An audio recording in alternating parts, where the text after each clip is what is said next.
or give to me the poor lottery left to me by testament. With that I will go buy my fortunes. And what wilt thou do? Beg? When that is spent, will sir get you in. I will not long be troubled with you. You shall have part of your will. I pray you leave me. I will no further offend you than becomes me for my good. Get you with him, you old dog. Is old dog my reward? Truly I've lost my teeth in your service. God be with my old master. You would have never spoke such a word. Is it even so? You get you to grow upon me?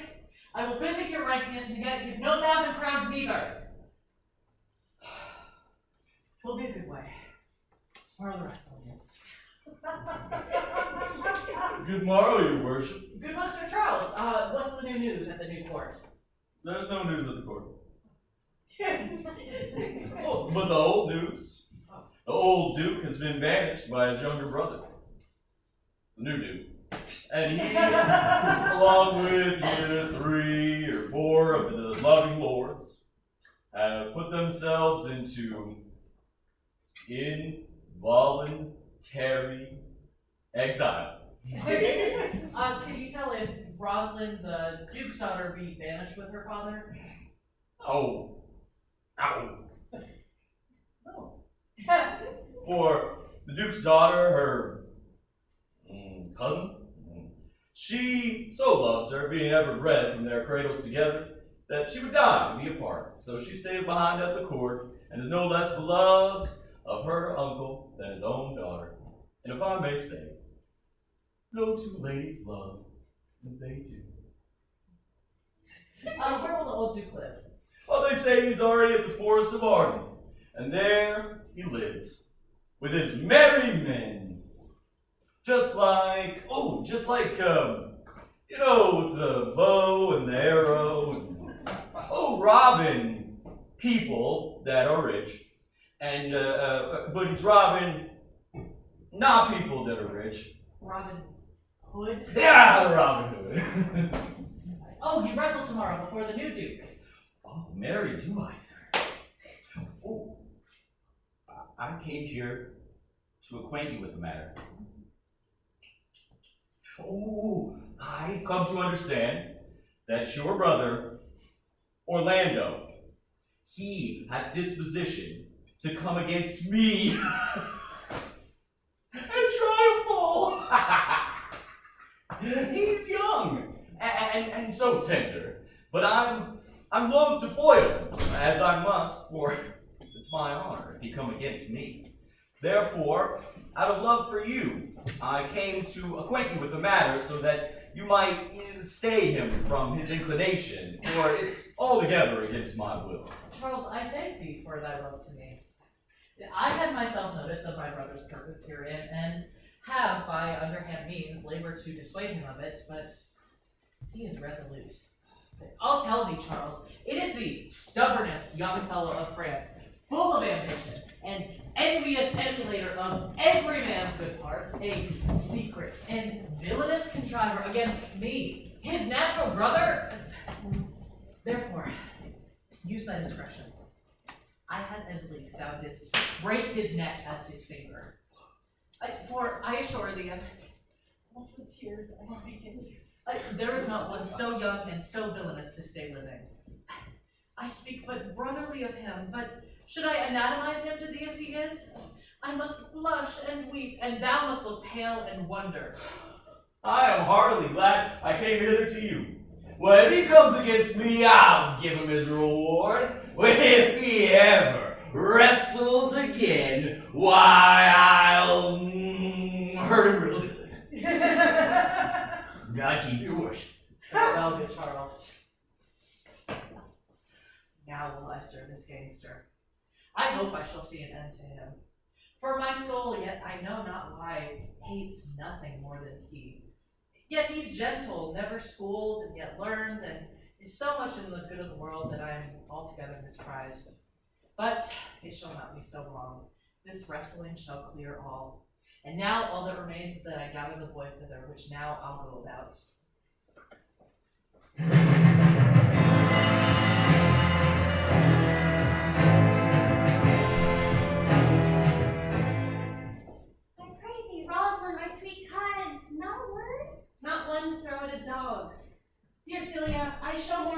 I am mistress of, and would you that I were merrier? Unless you can teach me to forget a banished father, remind me not to remember any extraordinary pleasure. Kieran, I see that thou lovest me not with the full way that I love thee. If my uncle, thy banished father, had banished thy uncle, the Duke my father, I could have taught my love to take thy father from mine. So wouldst thou the truth of your love to me were so as righteously tempered as mine is to thee? I pray thee, be married. Well, I will forget the condition of my estate and rejoice in yours. Kieran, you know my father hath no child but I, nor none is to like to have. And truly when he dies, thou shalt be his heir. And when he is taken away with thy father, and will render thee again in affection, by mine honor I will it. And if I ever break that oath, let me turn monster. Therefore, my dear Rose, be merry. From henceforth I will, and devise a sport. What think you, cousin, of falling in love? Oh, Mary, I prithee thee, do to make sport withal, but love no man in good earnest. Well, what will be our sport, then? Let us sit and mock the good housewife's fortune wheel.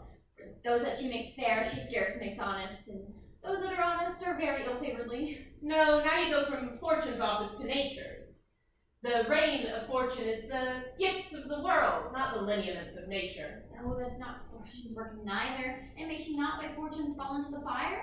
Indeed, there is fortune too hard for nature, especially when fortune makes nature's natural the cutter off of nature's wit. Peradventure that is not fortune's work neither, but nature's. For it is always the dullness of fools that is the whetstone of the wit. How now, wit, whither wander you? Mistress, you must come away to your father. Were you made the messenger? No, by mine honor. But I was bid to come for you. Where learned you that, old fool? Of a certain knight who swore by his honor that the pancakes were good and the mustard was not. Now, I'll stand to it that the pancakes were not and the mustard was good. How, And yet was not the knight forsworn. how prove you that in your great heap of knowledge? Stand you both forth now, stroke your chins, and swear by your beards that I am a knave. By your beards, if we had them, thou art. Ah, by my knavery, if I had it, then I were. But if you swear by that is not, then you are not forsworn. No more was this knight swearing by his honor, for he never had any. Or, if he had it, he had sworn it away long before he ever saw those pancakes. Or the mustard. Prithee, who is thou meanest? One that old Frederick, your father, loves. My father's love is enough to honor him. Enough. Speak no more of him. He'll be wet for taxation one of these days. Oh, more pity that fools may not speak wisely, but wise men do foolishly. My troth, thou sayest true. For it is always the little wit that fools have that was silenced, and that wise men's do have always makes a great show.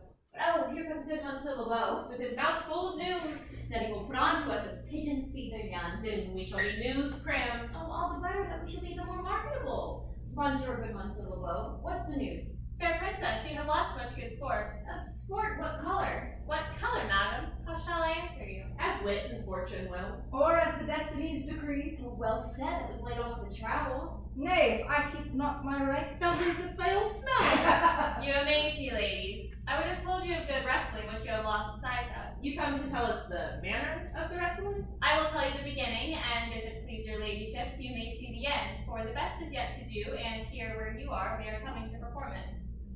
Oh gosh, we can match this beginning with an old tale. There comes an old man with his 3 sons. We've heard this all before. 3 excellent young men of proper growth and presence. With boards round their necks, let it be known to all men by these presents. The eldest of the 3 wrestled with Charles, the Duke's wrestler, who in a moment Charles threw and broke 3 of his ribs. That there is little hope of life in him. And so he served the 2nd and the 3rd. Yonder they lie, the poor old man, their father, making such pitiful dole over them that all beholders take his part with weeping. Alas. But, good monsieur, what sport is it that the ladies have lost? Why, this that I speak of. Ah, thus men may grow wiser every day. It is the first ever I heard that breaking ribs was sport for ladies. Or I promise thee. But is there not another that longs to hear the broken music in his side? Another yet who dotes upon rib breaking? What say you, cousin? Shall we see this sport? You must if you stay here, for here is the place appointed for the wrestling, and they are ready to perform it. Oh, yonder they are coming. Let us stay and watch it.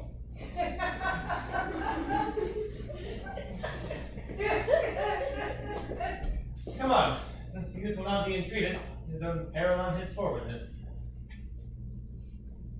Is yonder the man? Even he, madam. Oh, he's so young, but he looks successful. How now, daughter and cousin? Art thou crept hither to see the wrestling? Aye, my liege, so please you give us leave. You will take little delight in it, I can tell you. There were such odds in the man. In pity of the challenger's youth, I would fain dissuade him, but he will not be entreated. Speak to him, lady. See if you can move him. Call him hither, good Monsieur Lebeau. Do so. I'll not goodbye. Monsieur the Challenger, the princess has called for you. Oh, I attend with all respect and duty. Young man, have you challenged Charles the wrestler? No, fair princess, he is the general challenger. I come but in, as others do, to try him with the strength of my youth. Good sir, you have seen cruel strength of this man's bravery. And your spirits are bold beyond your years, and we pray for you for your own sake, to embrace your own safety and to give over this attempt. Do so, and your reputation shall therefore not be misprized. We will make it our suit to the Duke that the wrestling will not go forward. I beseech you, punish me not with your hard thoughts, wherein I confess me much guilty to deny so fair and excellent ladies anything. But let your fair eyes and gentle words go with me to my trial. If I be killed, but one dead that was willing to be so, if I shall do my friends no wrong, for I have none to lament me, the world no injury, for in it I have nothing. Only in the world I fill up a place which may be better supplied when I have made it empty. What little strength I have, I would it were with you. And mine to eke out hers. Pray heaven I be deceived in him. Come, where is this young gallant that is so desirous to lie with his mother? Ready, sir, but his will hath been into more modest work. You shall try with one fall. You shall not entreat him to a second when I have so mightily persuaded him from a first. You mean to mock me after? You should not have mocked me before. Come your way. Come, Charles, flip around.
How does that, Charles?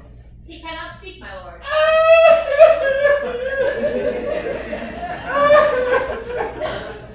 Bear him away.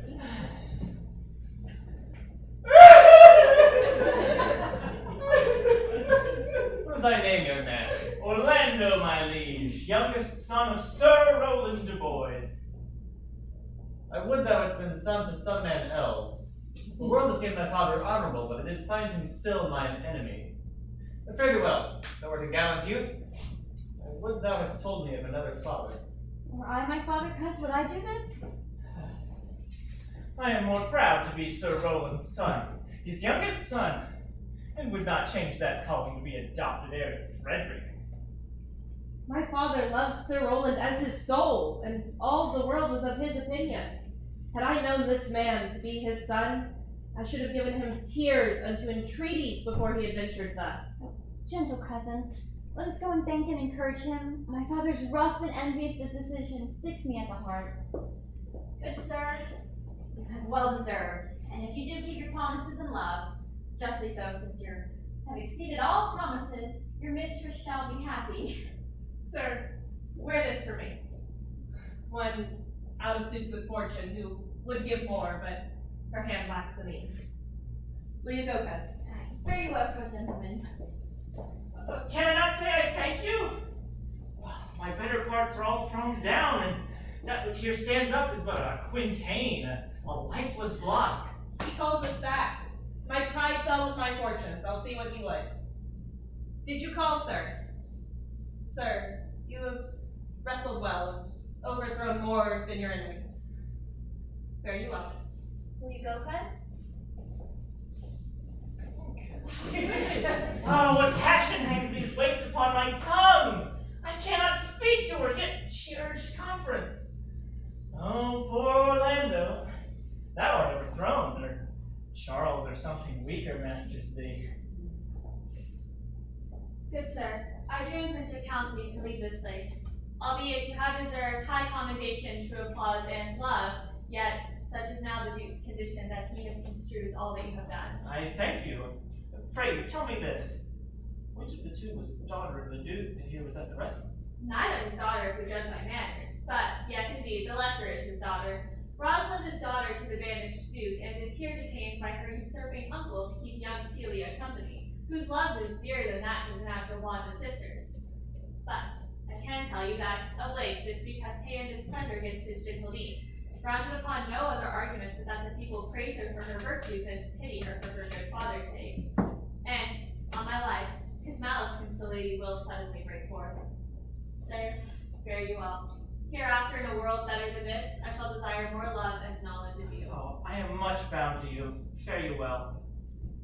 Thus must I, from the smoke into the smother, from tyrant Duke unto a tyrant brother. Oh, but heavenly Rosalind!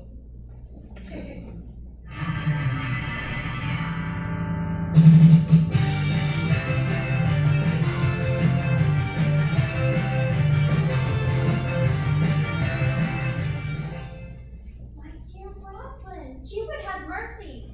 Not a word. Not one to throw at a dog. Oh, thy words are too precious to be cast upon hers. Come, throw some at me. Blame me with reason. Then there would be two cousins laid up. The one lamed with reason, and the other mad without any. Those are but birds brought upon my holiday foolery. That who walk not the trodden or path, the very petticoats will catch I them. could shake them out of my petticoats. These birds are in my heart. Hand them away. I would, if I could but cry him and have him. Well then, come. Let us wrestle with thy affections. They are overthrown with a better wrestler than myself. But justly so. But let us talk in great earnest. Why is it you should so fall into such strong a liking with old Sir Roland's youngest son? My father loved his father dearly. Does it therefore ensue that you should love his son dearly? By this sort of chase should hate him, for my father hate his father dearly, yet I hate no Orlando. I would do so for my sake. Why does he not deserve it well? Hi, and let me love him for that, and you love him because I do. But here comes the Duke. With his eyes full of anger. Mistress, dispatch me with thy safest haste and get you from our court. Me, uncle. You, cousin, within these 10 days, if thou beest found so near our public court as 20 miles, thou diest for it. Let me the knowledge of my fault bear with me. Never so much in a thought unborn did I offend your highness. Thus do all traitors. If their purgation did consist in words, they are as innocent as grace itself. Let it suffice thee that I trust thee not. But your mistrust cannot make me treacherous. Let me know whereon the likelihood depends. Thou art thy father's daughter. It is enough. So was I when your highness banished him. So was I when your highness usurped him. Treason is not inherited, my lord. And even if we did derive it from our closest friends, what's that to me? My father was no traitor. Mistake me not so much to think that my poverty is treacherous. Oh, dear sovereign, please hear me speak. Aye, Celia. We stay her for your sake, lest the two with her father ranged along. For I do know her well. If she betrayed her, well, then so am I. Well, we had still slept together, learned and eated, played together, rose in an instant. And whensoever we went, like Juno swans, coupled and inseparable. She is too subtle for thee. And her smoothness, her silence, her very patience, they speak to the people, and they pity her. You are a fool. She robs thee of thy name, and thou wilt show more bright, and seem more virtuous when she is done. Then open not thy lips. Firm and irrevocable is my doom which I have passed upon her. She is banished. Then pronounce that fate unto me, my liege, for I cannot bear to live without her company. You are a fool. You need to provide yourself. Outstay the time, and upon mine honor, and in the greatness of my word, you die. Oh, my dear Rose, beautiful Rose, whither wilt thou go? Will it change thy feathers? I will give thee mine. Be at my charge, be not more grieved than I am. I have the more cause. Be cheerful, knowing that thou hast not. The Duke hath banished me, his daughter. That he hath not. Hath he not? Then Rosalind then needs to know that teaches thee that thou and I are one. Shall we be sundered? Shall we part, sweet girl? No. Then let my father seek another heir. Therefore, devise with me how we may fly, whither to go and what to bear with us. And do not take these changes upon yourself, to bear your griefs and to leave me out.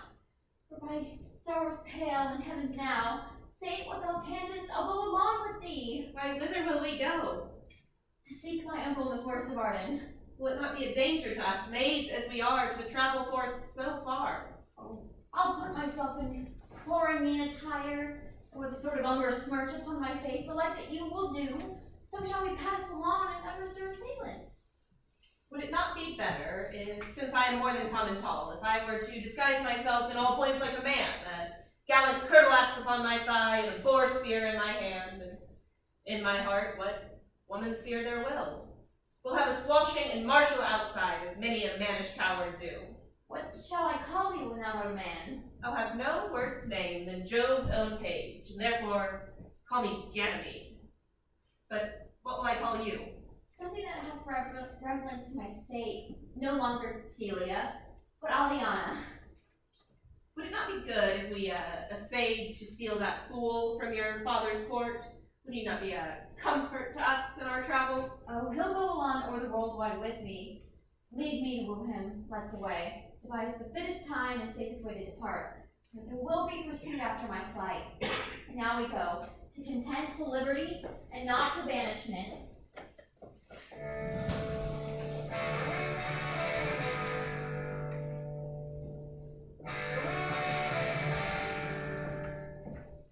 Can it be possible that no man saw them? It cannot be. Some villains of my court are of consent and sufferance in this. I can't hear of any that did see her. The ladies, her attendants of her chamber, saw her bed in the morning early. They found the bed untreasured of their mistress. My lord, the Roynish clown, at whom so oft your grace was wont to laugh, is also missing. Your daughter and her cousin did commend the parts and graces of the wrestler that did but lately foil the sinewy Charles, and I believe wherever they're gone, the youth is surely in their company. Send to his brother, fetch that gallant hither. If he be absent, bring his brother to me, I'll make him find him. Do not do this suddenly, and do not let search and inquisition quail to bring again these foolish runaways.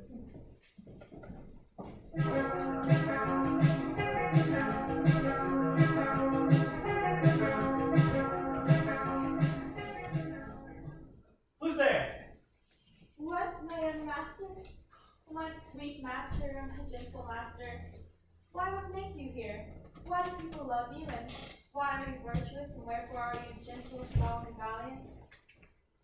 Your praises come home too swiftly before you. Know you not, master, that to some kind of men the graces serve them but as enemies? No more do yours. Your virtues, gentle master, are holy and sanctified traitors to you.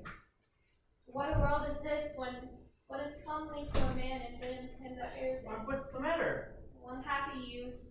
Come not within these doors. Within these walls, the enemy of your graces lives. Your brother, no brother, yet the son. I will not call him son if he I was about to call his father. Hath heard your praises, and this night means to burn this lodging where you used to lie, and you within it. If he fail of that, he'll have other means to cut you off. I overheard him in his practices. This house is but a butchery. Abhor it, fear it, do not enter it. Whither, Adam, wouldst thou have me go? No matter whither, so you come not here. What, wouldst thou have me go and beg for food? Or with a base and boisterous sword enforce a thievish living on the common road? I will rather subject me to the malice of a diverted blood and a bloody brother. Oh, but do not so.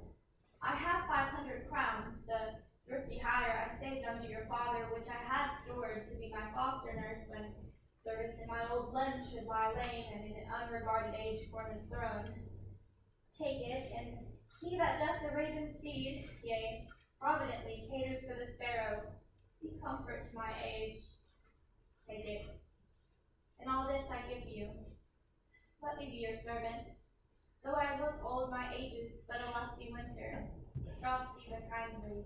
I'll do the service of a younger man in all your business and necessities. Good old man, how well in thee appears the constant service of the antique world, where service swept for duty, not for meed. Thou art not for the fashion of these times, when none will sweat but for promotion, and having that to choke up their service even with the having. It is not so with thee. But come, go along with me, and ere we have thy youthful wages spent, we'll light upon some low content. Master, go on, and I will follow thee to the last gasp with truth and loyalty.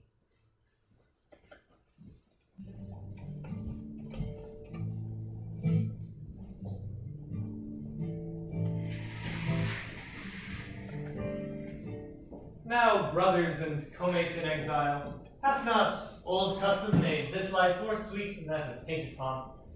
Are not these woods more free from peril than the envious court? Here feel we but the penalty of Adam, as the icy fang and churlish chiding of the winter's wind, which as it bites and blows upon my body, even till I shrink with cold, I smile and say, this is no flattery. These are but counselors that feelingly persuade me what I am. And this, our life exempt from public pomps, finds tongues in trees, books in the running brooks, sermons in stones, and good in everything. I would not change it. Happy is your grace to translate the stubbornness of fortune in so quiet and sweet a style. Come, shall we come to kill us venison? Yet it irks me, these poor dappled fools in their own confines with forked heads should have their round haunches bored. Indeed, my lord, the melancholy Jacques grieves at that. And in that kind swears you do more usurp than doth your brother that hath banished you. I did so behind him as he lay along, under an oak whose antique root peeps out, to which place a poor and sequestered stag, that from hunter's aim had ta'en a hurt, did come to languish. The wretched animal, heaved for such groans that their discharge did stretch his leathern coat almost to bursting. And thus the hairy foal, much marked with melancholy Jacques, so in the extremest verge of the swift brook, augmenting with tears. But what said Jacques? Did he not moralize this spectacle? Oh yes, into 1,000 similes. First, his weeping into the needless stream. Poor dear, quoth he, thou makest a testament as worldlings do, giving thy son more to that which had too much.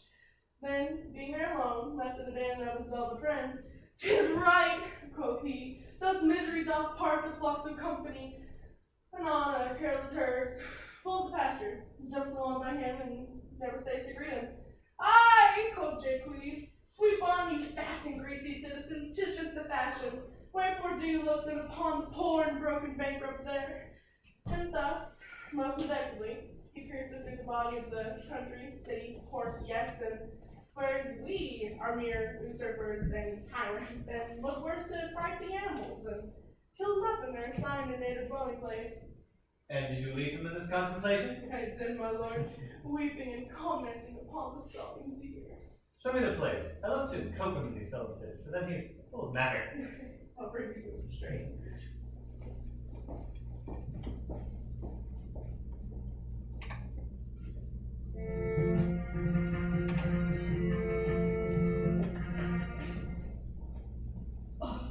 Jove, how weary are my spirits. I care not for my spirits if my legs were not weary. Oh, I could almost find it in myself to disgrace my man's apparel and weep, but we must have courage for the weaker vessel, and therefore, courage, good Eliana. I pray you, bear with me. I can go no further. For my part, I'd rather bear with you than to bear you. And yet I think I should bear no cross if I did bear you, for I think you have no money in your purse. Well, this is the forced bargain. Aye. Now I'm in bargain, more fool I. When I was at home, I was in a better place. But travelers must be content. Right. touchstone. Here comes a old man and a young in solemn conversation. That is the way to make her scorn you still. Oh, Corin, that thou knewest how I do love her. I can partly guess, for I have loved ere now. No, Corin, being old, thou canst not guess. Though in thy youth thou wast as true a lover as ever sighed upon a midnight pillow. But if thy love were ever like to mine, as sure I think did never man love so. How many actions most ridiculous hast thou been drawn to by thy fantasy? Into 1,000 that I have forgotten. Oh, thou didst then ne'er love so heartily. If thou rememberest not the slightest folly that ever love did make thee run into, thou hast not loved. Or if thou hast not sat, as I do now, wearing thy hearer in thy mistress's praise, thou hast not loved. Or if thou hast not broke from company abruptly, as my passion now makes me, thou hast not loved. Oh, Phoebe, Phoebe, Phoebe! In searching of this shepherd's wound, I have found mine own. And I mine. I remember when I was in love, I broke my sword upon a stone and bid him take that, becoming a knight to Jane's smile. And I remember the wooing of a pea's cod instead of her, from whom I took 2 cods, and giving her them again, with weeping tears, I said, where are these for my sake? We that are true lovers run into strange capers. But as all things in nature are mortal, so is all nature love mortal in folly. Thou hast spoken wiser than thou art aware of. Nay, I shall never beware of my own wit till I break my shins against it. What if you go question yon man? If for gold will give us any food, I almost faint to death. Holla, you clown! Peace, fool, he's not your kinsman. Who calls? You're better, sir. Else are they very wretched? Peace, I pray you. Good even to you, sir. And to you, gentle sir, and to you all. Could you tell us where in this desert place either love or gold could buy some entertainment, and then take us there, and that we may lay our heads and feed? For here is a maid with travel much oppressed and nearly faints for succor. Fair sir, I pity her, and wish for her sake more than for mine own, that my fortunes were more able to relieve her. But I am shepherd to another man, my master is of churlish disposition. Besides, his coat, his flocks, and his bounds of feed are now on sale, and at our sheepcote now. By reason of his absence, there is nothing there that you will feed on. But what is? Come see, and in my voice most welcome shall you be. Who is he that will buy the pasture and flock? That young swain that you saw here erstwhile that cares little for buying anything? If it stands in honesty, buy you the coat, the flock, the pasture and all, and you will have paid for it a plus. And we will mend thy wages. I like this place, and I could willingly waste my time here. Surely the thing is to be sold. Come if you like, upon report, the profit, the sale in this kind of life. I will your most faithful feeder be, and buy it with your gold right suddenly. Ah!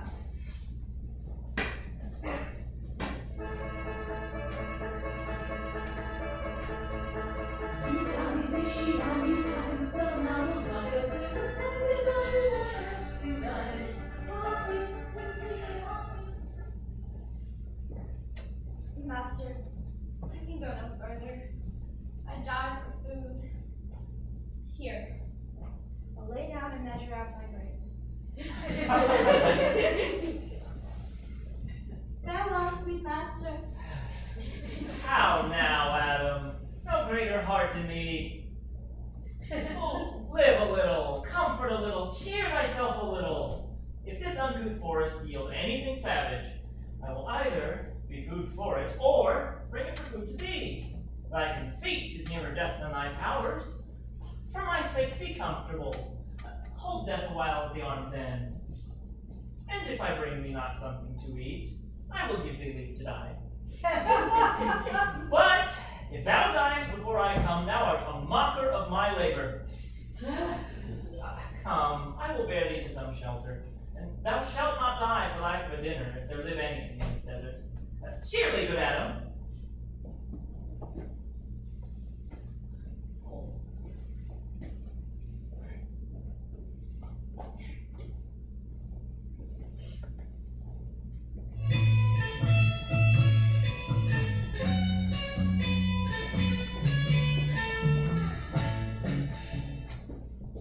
transformed into a beast, I can never find him a man. My lord is even been out on hence. Tell him I would speak with him. He saves my labor by his own approach. Why, how now, Monsieur? What a life is this, if your poor friends must woo your company? Why do you look merrily? A fool. A fool? I met a fool in the forest. Motley fool. Miserable world. But as I live by food, I met a fool in the forest. Good morrow, fool, quoth I. No, sir, quoth he. Call me not fool till heaven hath sent me fortune. And then he drew a dial from out his pocket, looking upon it with lackluster eyes, says very wisely, it is 10 o'clock. And thus we may see, quoth he, how the world wags. It was but an hour ago. No. And in an hour more 'twill be 11. And so from hour to hour we write and write. And from hour to hour we rot and rot. And thereby hangs a tale. When I did hear the motley fool thus moral on the time, why my lungs did grow like Chanticleer, and I did laugh, sans intermission, for a good hour by his dial. What fool is this? One that swears he's been a courtier. He says if ladies be young and fair, well, they have the gift to know it. And, well, his brain, it's dry as the remainder of biscuit after a long voyage. And it's crammed with strange observations, which he vents in mangled forms. Were I a fool? I'm ambitious for motley kilt. I shall have one. It's my only suit. Invest me in my motley, and I shall through and through cleanse the foul body of this infected world, if they should patiently receive my medicine. High on thee. I can tell what thou wouldst do. What? For a counter. Wouldn't that be good? Most mischievous foul sin. A chiding sin, what's disgorged into the general world? Why cry out in pride? When I can tax any private party, what then? How then? Who then? And if a man be free, why then my taxing would fly like an untitled goose, unclaimed of any man. Well, who comes here? Forbear, and eat no more. Why, I've eaten none yet. Nor shalt not, till necessity be served. What kind should this cock come of? Art thou thus boldened man by thy distress, or else some rude despiser of good manners, then your civility would seem so empty? You touched my vein at first.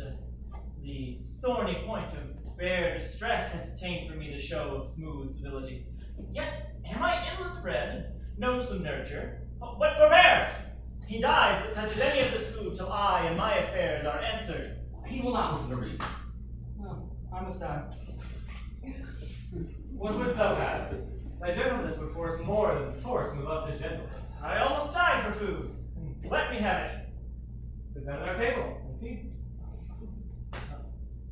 Speak you so gently? Pardon me, I thought that all things had been savage here. Therefore put I on the countenance of stern commandment. But whate'er you are, that in this desert inaccessible do lose and neglect the creeping hours of time, if ever you have looked on better days, if ever from your eyelids wiped a tear, and know what 'tis to pity and be pitied, let gentleness my strong enforcement be, in the which hope I blush and hide my sword. True it is that we have seen better days, and sat at good men's feasts and wiped our eyes and dropped sacred pity at them been. Then sit you down in gentleness, and take upon command of what help we have, if your wanting may be ministered. Then but forbear your food a little whilst I, like a doe, go to find my fawn and give it food. There's an old poor man who, after me, hath many a weary step lived in pure love, till he be first sufficed, oppressed by 2 weak evils, age and hunger. I will not touch a bit. Go find him out, and we will nothing waste till you return. I thank you, and be blessed for your good comfort. Now see, so we're not all alone unhappy. This wide and universal theater presents more woeful pageants than the scene wherein we play in. While all the world's a stage, men and women are merely players. They have their exits and their entrances, and one man in his time plays many parts. His act being of 7 ages. At first, the infant, drooling and puking in the nurse's arms. Then the whining schoolboy, with his satchel and his shiny morning face, breathing like snail, unwilling to go to school. And then, the lover, sighing like a furnace, singing a woeful ballad to his mistress's eyebrow. And then the soldier, full of strange oaths and bearded like a pard, quick, inquarable, jealous of honor, and seeking a bubble's reputation, even into a cannon's mouth. And then the justice, with fair round belly and full capon lined, his eyes stern, beard a more formal cut, full of wise saws and modern instances, and so he plays his part. The 6th, it shifts into a lean and slippered pantaloon. Spectacles on nose, pouch on side. His youthful hose well saved, a world too wide for his shrunk shank. His big, manly voice turning again towards a childish troll. It pipes and whistles with its sound. Last stage of all. That ends this strange, eventful history. The second challenges. And mere oblivion. Sans teeth, sans eyes, sans taste, sans everything.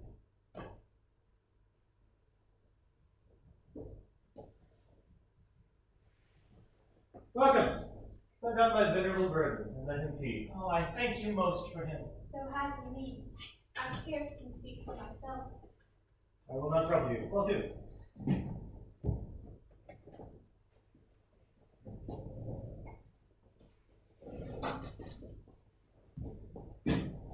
If that you were the good Sir Roland's son, as you have whispered faithfully that you are, and whose effigies doth mine eye witness most truly limbed and living in your face, be truly welcome hither. I am the Duke that loved your father. The residue of your fortune, go to my cave and tell me. Good old man, you are right welcome as your master is. Support him by the arm.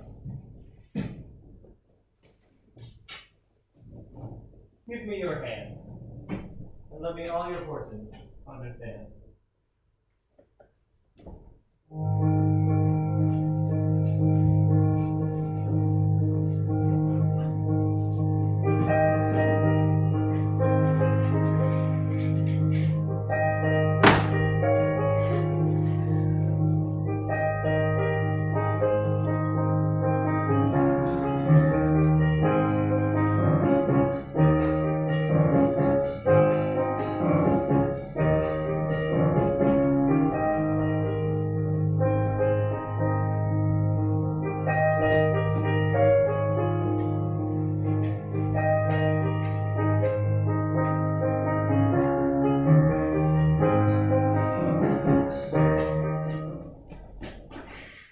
Not seen him since? Sir, this cannot be. Find thy brother out, seek him with candor. Bring him dead or living within this 12-month, or seek thou no more to seek living in our territory. Thy lands and all things that thou dost call thine, and worth seizure, do we seize into our hands, till thou canst twit thee by thy brother's mouth of what we think against thee. Oh, that your highness knew my heart in this. I never loved my brother a day in my life. More villain now. Well, push him out of doors, and let my officers of such a nature make an expense upon his house and lands. Do this expediently. Turn him going.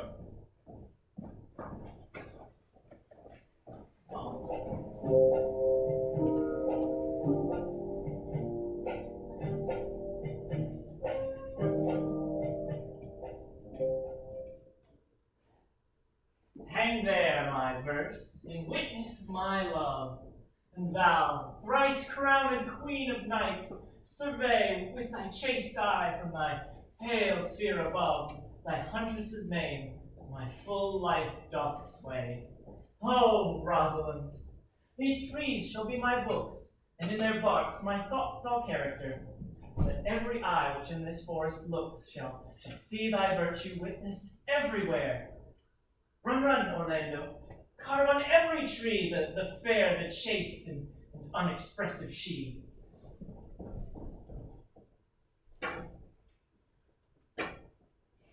How like you this shepherd's life, Master Touchstone? Truly, in respect of itself, it is a good life, but in respect that it is a shepherd's life, it is not. In respect that it is solitary, I like it very well, but in respect that it is private, it is a very vile life. In respect that it is in the fields, it pleaseth me well, but in respect that it is not in the courts, it is very tedious. Hast any philosophy in thee, shepherd? None, but that I know the more one sickens, the worse at ease he is, and that he that wants money, means, and content is without 3 good friends, and that he that hath learned no wit by nature nor art may complain of good breeding, or comes of a very dull kindred. Such a one is a natural philosopher. Wast ever at court, shepherd? No, truly. Oh, then thou art damned. Nay, I hope. No, truly, thou art damned as an ill-roasted egg, all on one side. For not being at court, your reason. Why? If thou never wast at court, then thou never sawest good manners. If thou never sawest good manners, then thy manners must be wicked. And wickedness is sin, and sin is damnation. Thou art in a parlous state, shepherd. None of it. Those manners that are respectable at court are as laughable in the country as the behavior of the country is most mockable at court. You say you salute not at court, but that you kiss your hands. That courtesy would be most uncleanly if courtiers were shepherds. Instance, briefly. Come, instance. Why? We are still handling our ewes, and their fells, you know, are greasy. Why, do not your courtiers' hands sweat? And is not the sweat of a mutton more wholesome than the sweat of man? Shallow, shallow. A better instance, I say, come. Besides, our hands are hard. Why, your lips shall feel them sooner. Shallow again. You have too courtly a wit for me. I must rest. Wilt thou rest, damned? God make incision in thee, shallow man. Thou art raw. I am a true laborer. I eat what I earn. I get that I wear. I owe no man hate, envy no man's happiness, glad of other men's good, content of my harm. And my greatest pride is to see my ewes graze and my lambs suck. That is another simple sin in you, to bring the ewes and the rams together, and to offer to get your living by the copulation of cattle, to be bought to a bellwether, and to betray a she-lamb of a 12-month to a crooked-pated old cockodly ram. If thou beest not damned for this, the devil will have himself no shepherds. Oh, here comes young Master Ganymede, my new mistress's brother. From the east to western end, no jewel is like Rosalind. Her worth being mounted in the wind, through all the world bears Rosalind. Oh, all the pictures fairest line are but black to Rosa line. Let no fair be kept in mind, but the fair of Rosa line. I'll ride you so 8 years together. Out, fool. For a taste, if a heart do lack a hind, let him seek out Rosalind. If the cat will after kind, so will sure be Rosalind. Winter garments shall be lined, so must slender Rosalind. They that sheaf must reap and bind, then to cart with Rosalind. Sweetest nut hath sourest rind, such a nut is Rosalind. He that sweetest rose will find, must find love's prick and Rosalind. This is a very false scallop of verses. Why do you so infect yourself with them? I found them in a tree. Surely the trees yield bad fruit. Stand aside, sirs. Here comes my sister. Reading. Why should this a desert be? For it is unpeopled? No, Tons all hang on every tree that tall chival's same show. Some help brief the life of man, run an airy pilgrimage that stretch the stretching of a span, buckles in the sum of age, some of violeted vows twixt the souls of friend and friend, but upon the fairest vows are at every sentence end, while I, Rosalinda, write.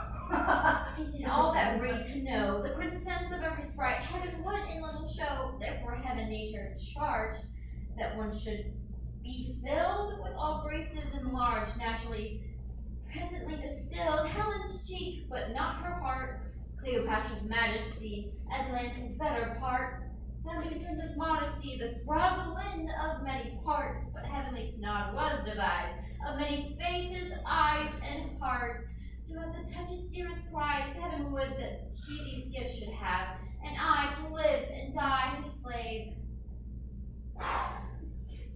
How now? Back, good friends, go within, shepherd?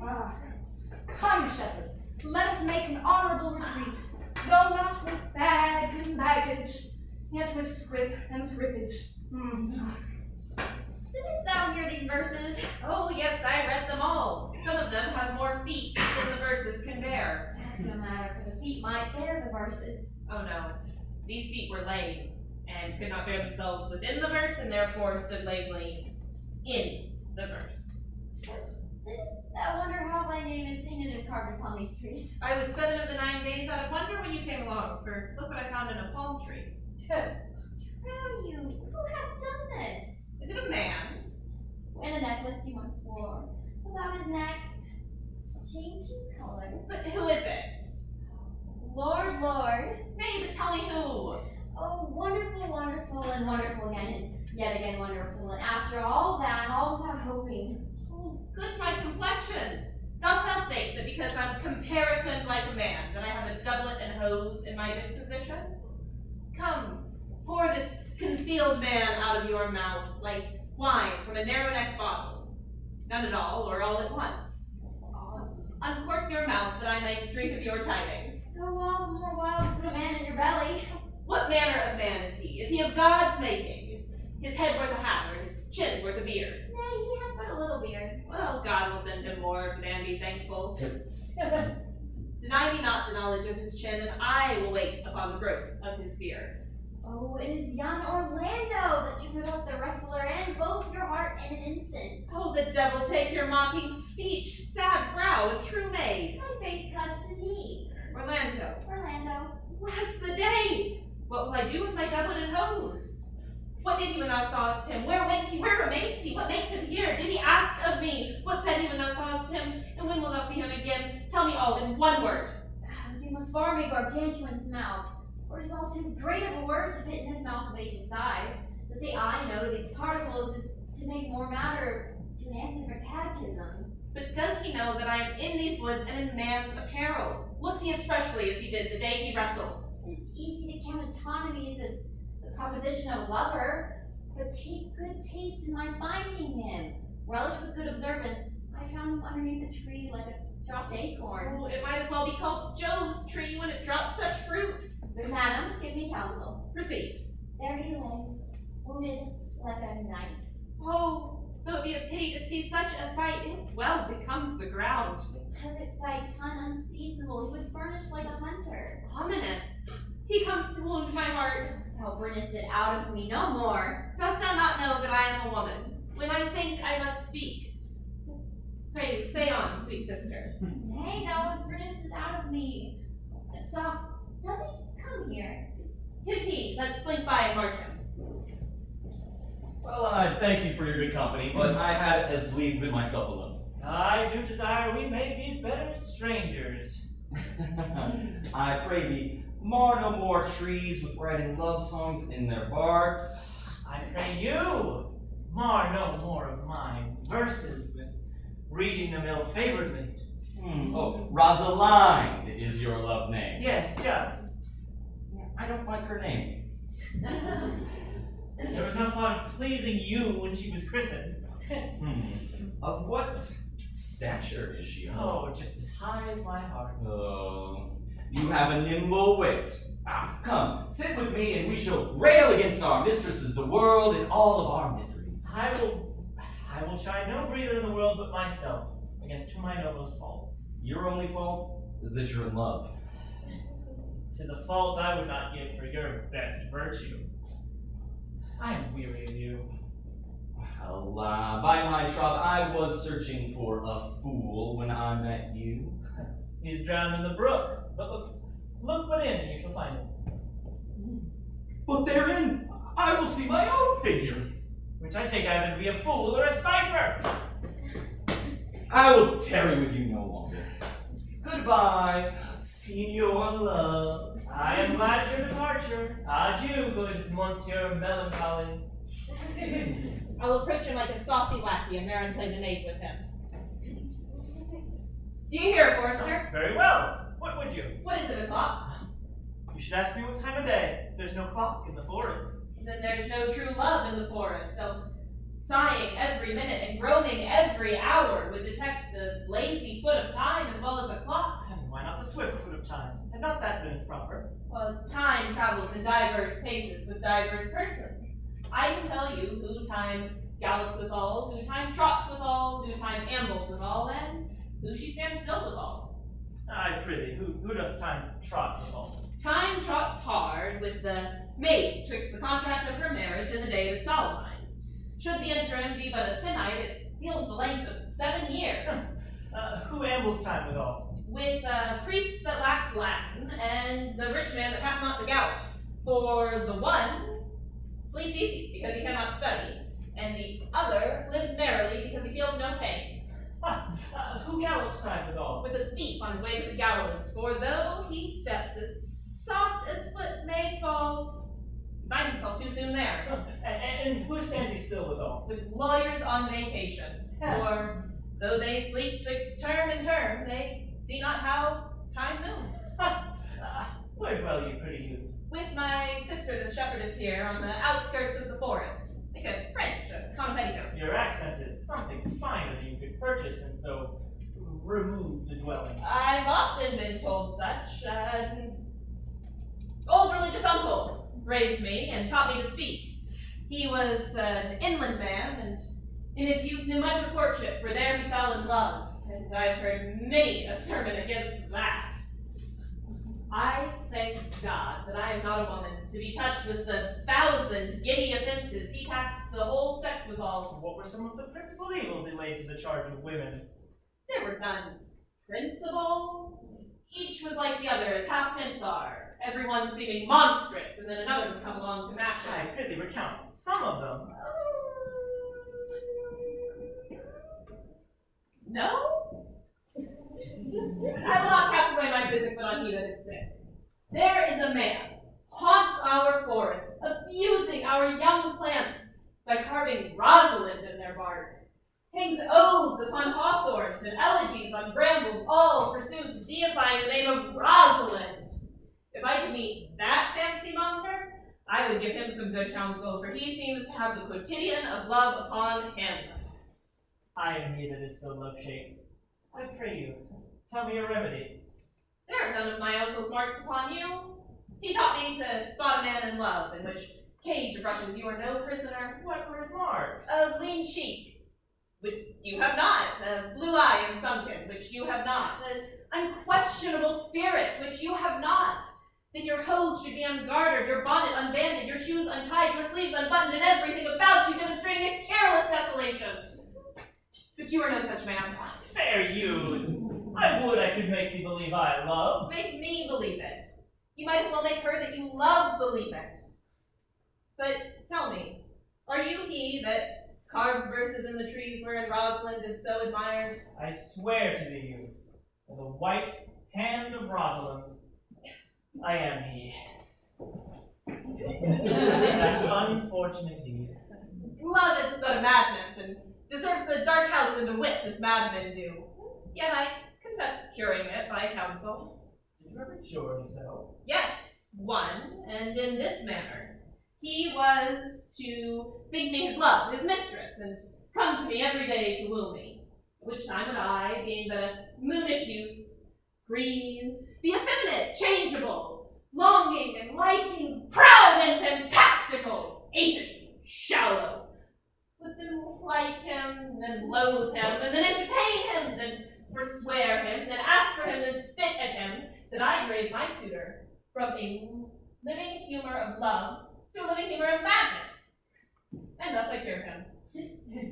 And so will I take it upon me to wash your heart as sound as a sheep's liver. It hath not one spot of love in it. Oh, fair youth, I would not be cured. I would cure you if you would but come to my coat each day and call me Rosalind. Now by the faith of my love I will. Tell me where it is. I will take you there, and along the way you will show me where in this forest you dwell. Sister, will you go?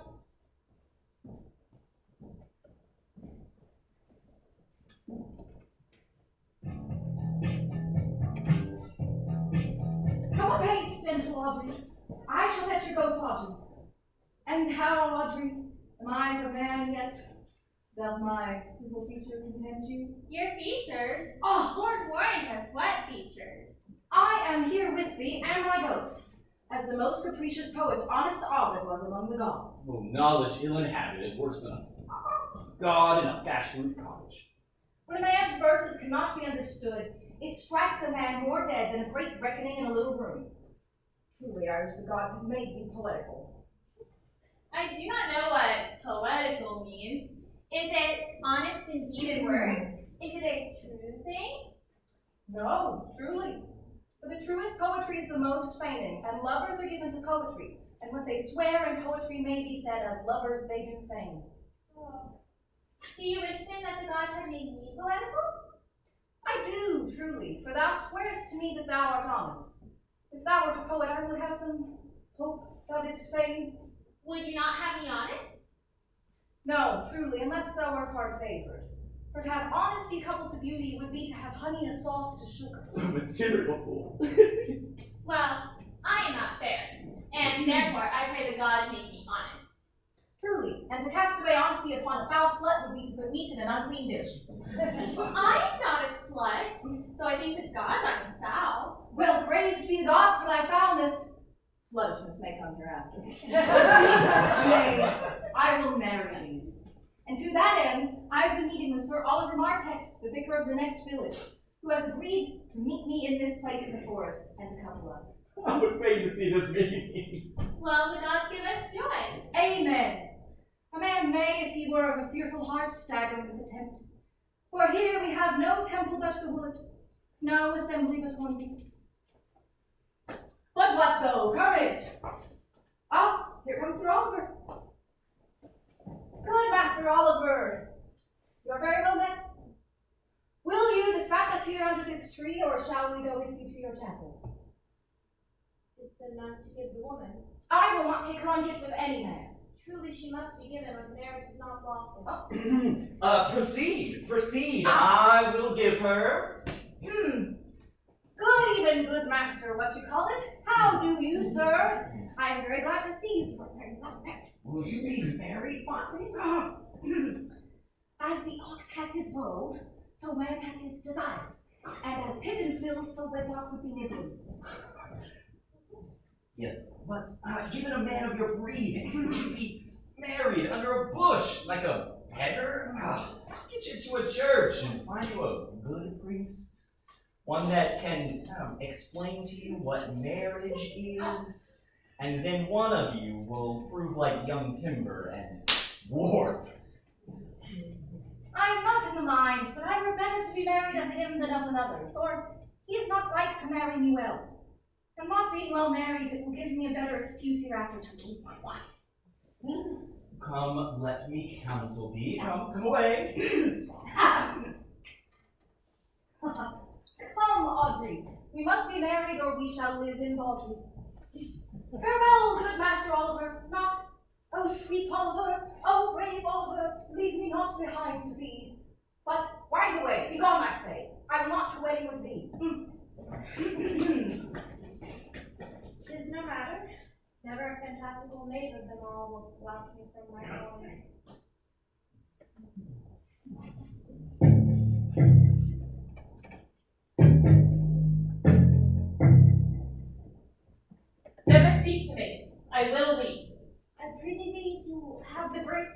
that tears do not become a man. Have I not cause to weep? As good as causes one would desire, therefore weep. Why does he say he'll come and comes not? Nay, certainly there is no truth in him. Dost thou think so? Yes, offers vistial of love. I find him as concave as a covered goblet or a worm-eaten nut. Not true in love. Yes, when he isn't. But I do not think he is. But you heard him swear downright that he was. Was is not is. Besides, the older lover is as strong as the word of a tapester. They are both the confirmers of false reckoning. He doth attend here in this forest with thy father. I met with the Duke yesterday. He had much question of me. He asked what parentage I was, and I said, I was as good as he, and he laughed and let me go. But why do we talk of fathers when there is such a man as Orlando? Oh, what a brave man. He writes brave verses, speaks brave words, swears brave oaths, and breaks them bravely. And under what guide and folly mounts he? Oh, look, who comes here? Master and mistress, you have oft inquired about that young shepherd you saw sitting by me on the turf, praising the proud, disdainful shepherdess that would be his mistress. Well, and what of him? If you would see a pageant truly played between the pale complexion of true love and the red glow of scorn and proud disdain, go hence a little, and I shall conduct you if you mark it.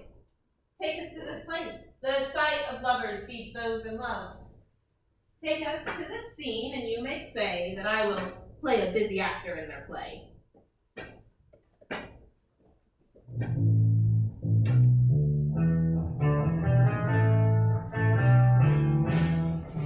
Sweet Phoebe, do not scorn me, do not, Phoebe. Say that you love me not, but say not so in bitterness. The common executioner, whose heart the accustomed sight of death makes hard, falls not the axe upon the humble neck. The first begs pardon. Will you sterner be than he that dies and lives by bloody drops? I would not be thy executioner. I fly thee, though I would not injure thee. Thou tell'st me there is murder in mine eye. 'Tis pretty sure and very probable that eyes that are the softest and frailest things, who shut their coward gates on atomies, should be called tyrants, butchers, murderers. Now I do frown on thee with all my heart, and if mine eyes can wound, now let them kill thee. Now count I fit to swoon. Why now fall down? For if thou canst not, oh, for shame, why not to say mine eyes are murderers? Now, show the wound mine eye hath made in thee. Scratch thee but with a pin, and there remains some scar of it. The cicatrice and capable impressure thy palm some moment keeps, but now mine eyes, which I have darted at thee, hurt thee not. Nor, I am sure, there is no force in eyes that can do hurt. Oh, dear Phoebe, if ever, as that ever may be near, you meet in some fresh cheek the power of fancy, then shall you know the wounds invisible that love's keen arrows make. But until that time come not thou near me, and when that time comes, afflict me with thy mocks, pity me not, as until that time I shall not pity thee. And why not, I pray you? Who was your mother that you insult, exalt, and all at once over the wretched? For though you have no beauty, for I see no more in you than without a candle may go dark to bed, must you therefore be proud and pitiless? Why, what means this? Wherefore do you look upon me? I see no more in you than is ordinary of nature's sail work. Odds my little life, I think she means to entain my eyes. No, hope not after it, proud mistress. 'Tis not your inky brows, your black silk hair, your bugle eyebrows, or your cheek of cream that can entain my spirit to worship. And you, foolish shepherd, wherefore do you follow her like a foggy south puffing wind and rain? You are 1,000 times a properer man than she a woman. 'Tis fools like you that fill the world with ill-favored children. Mistress, I tell you, know yourself, down on your knees, and thank God for a good man's love. Cry the man mercy, love him, take his offer. Cry whisper, friendly in your ear. Sell while you can. You are not for all markets. Foul is most foul, and being foul to be a scoffer. Therefore, take her to you, sir. There you will. Sweet youth, chide here together. I had rather hear you chide than. man woo? He has fallen in love with your foulness, and she'll fall in love with my anger. No sooner does she answer you with frowning looks, but I'll sauce her with bitter words. Why do you look upon me? For no ill will I bear you. Do not fall in love with me. I am falser than vows made in wine.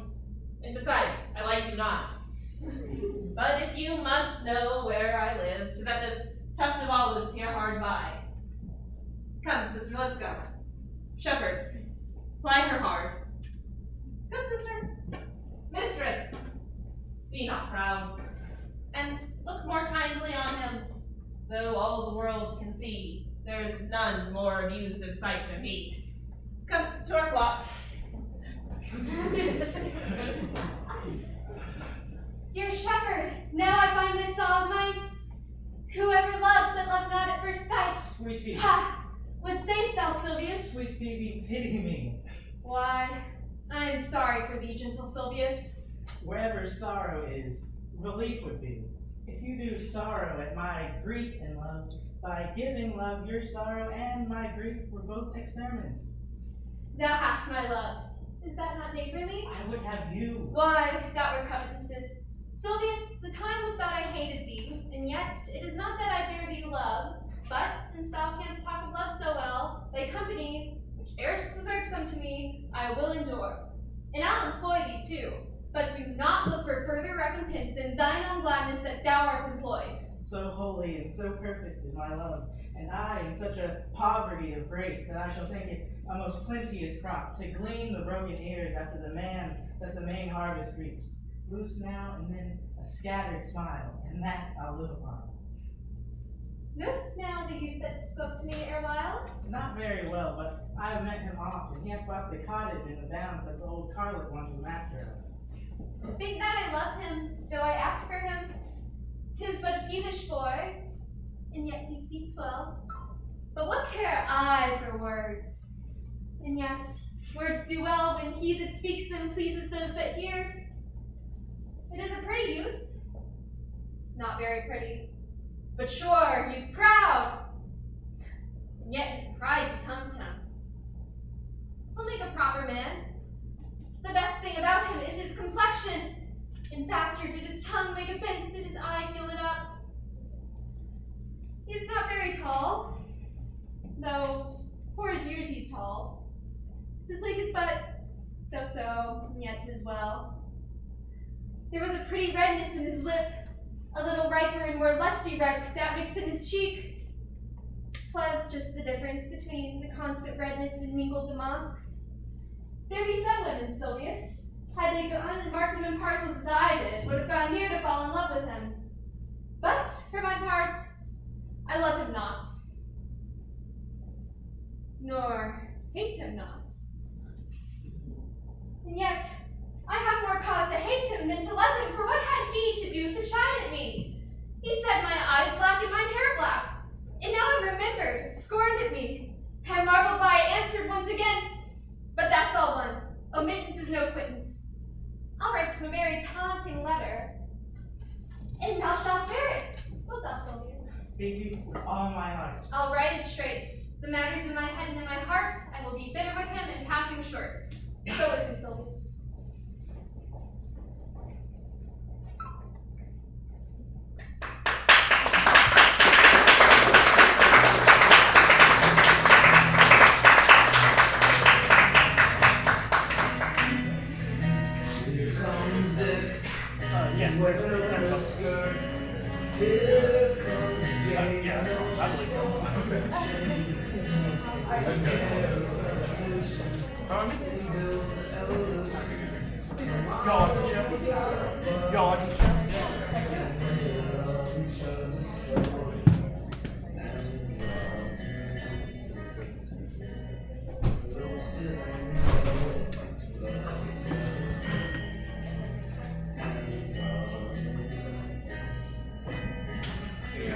No problem.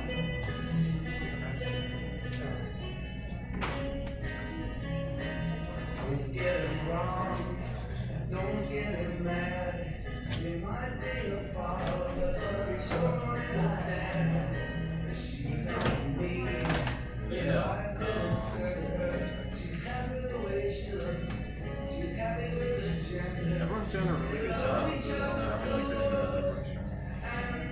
assuming it was like parking me, but I feel like everyone was coached really well on like gesturing and stage movement and stuff. I think everyone's doing a good job with it so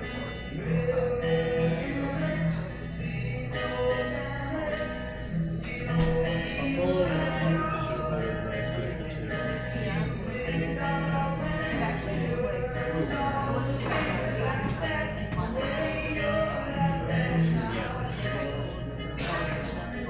The wrong one. Does he come and see you? He came yesterday to work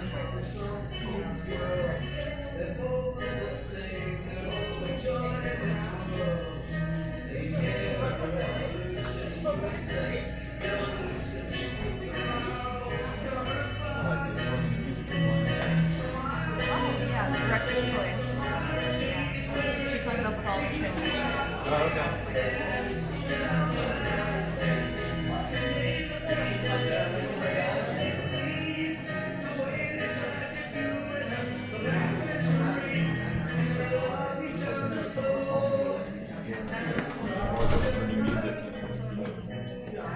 I mean, I think Katie could share like a playlist with me. Yeah, it's on. It's on. It's as you like it.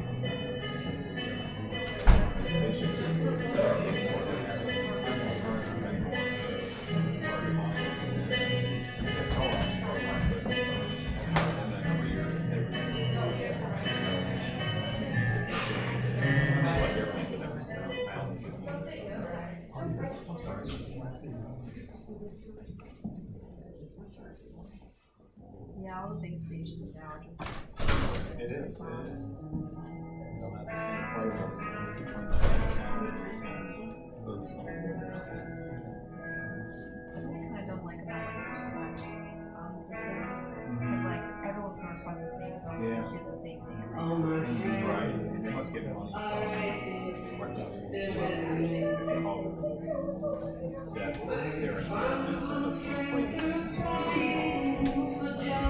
But then no one branches out and you don't No, hear any right, songs exactly. until someone like requests it, just like stream files.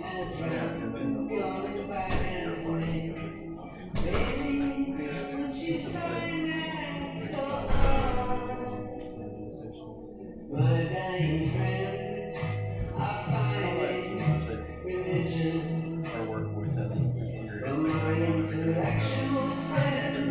it's never really the same songs every day, but I only really don't like the voice they make the same songs. I don't like that. Supervisors, I think, because there was one, we used to have this horrible station called Sirius XM Ripples, and they would play the top 10 songs, but you would hear the same song like literally 8 times in a day, and then he got fired. That station got off the rotation. Yeah.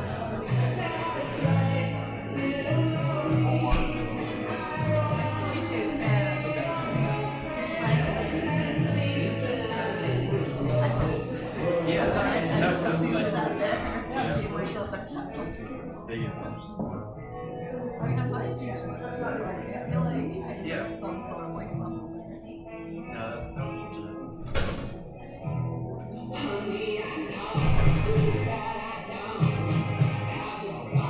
For a while, yeah. I visited a theater a bit ago.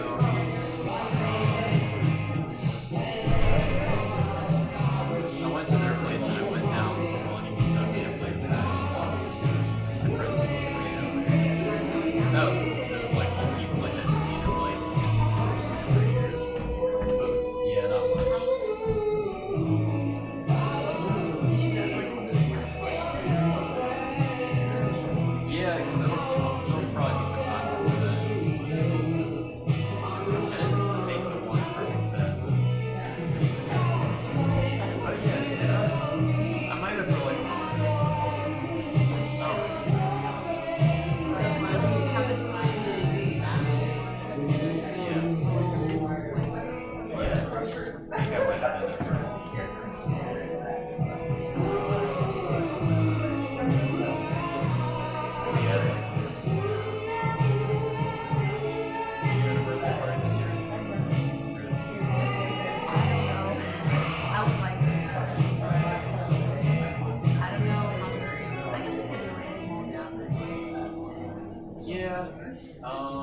Didn't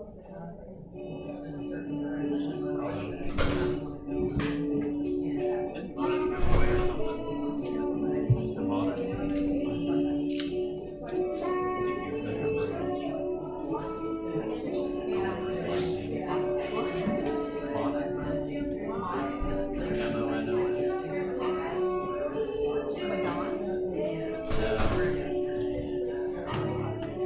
I have him on Facebook.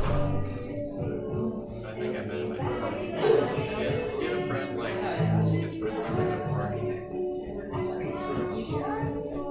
Ishmore, that's right. Yeah, Ishmore Madonna. Okay. It's not Madonna, it's Madonna. Madonna, okay.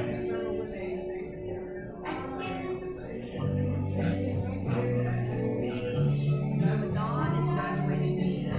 Okay. I just saw my people go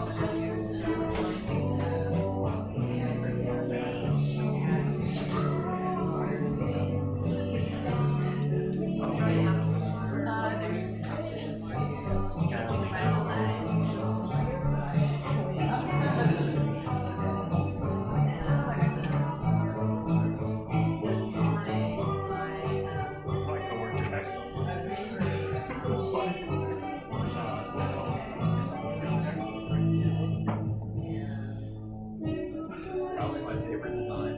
But I just saw him a couple seconds ago. Wait, is that tactic one? Okay. And like I've always seen Tech there's a big Smash player just like Tech One. Didn't know the origin.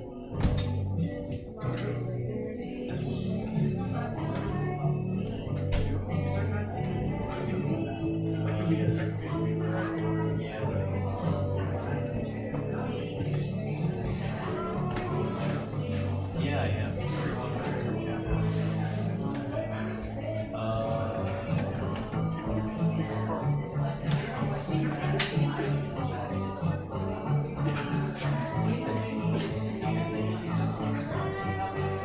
It's alright. So we won't like say cut it or anything. I'm trying to get on camera. And I think this like is the favorite cast. You want to mount the force, like the full animation. This is their chance to go too fast. Definitely Sean. Yeah, he's the